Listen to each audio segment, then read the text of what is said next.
Hey guys, Capt Brad here. With the trout transition coming up here, we're coming in mid-October.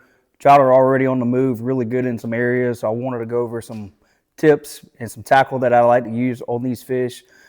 Mainly targeting a lot of these fish anywhere from 1 foot to probably 3, 5, anywhere up to like 10 foot of water during this transitional time.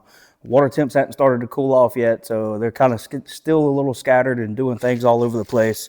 So I'm going to start any one of my days with a top water plug, whether that's going to be a good SW11 or a Skitter V, depending on what the water chop and things are doing in the area and kind of thing. If we got some choppier days a little bit, I'm going to go with the 11. If it's slick calm kind of that day, I'm going to go with a Skitter V.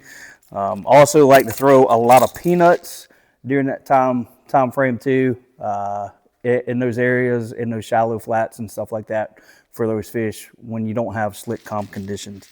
Another big topic we like to use is suspended twitch baits, whether that be your mirror lure, 17s.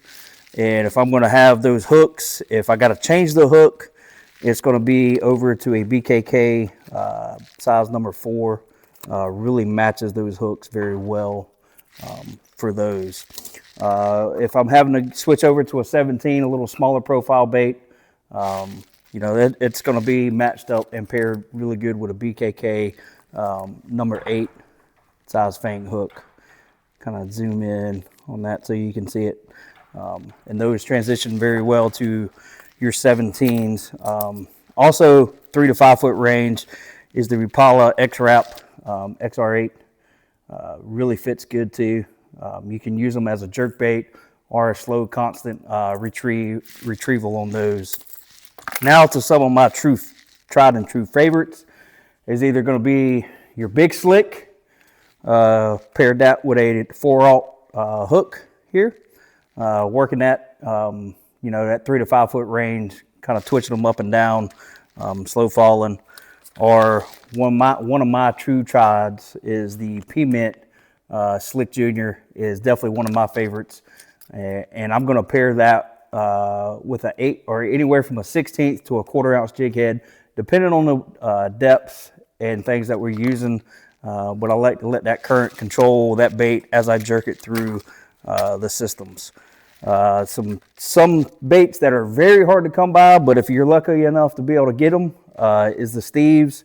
The Brokebacks do really good. You just got to make sure you get in some of that little epoxy right there, cut that off, really get that Brokeback to work. Or the Peanut. Peanuts are really good bait, especially in shallower water. Doesn't take a lot to do that and work them, but they're very successful and great bait. With that, I always like to try to go a medium to a medium light rod.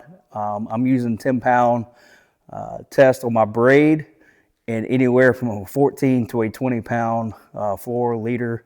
Everything I use is a Cortland, made right here in the USA, up in New York. And all my rods are going to be either a Bull Bay medium light fast action rod on the Banshee, or the Sniper on some harder baits, and my top water plugs. So good luck out there this fall, y'all. Catch them up. Tight lines.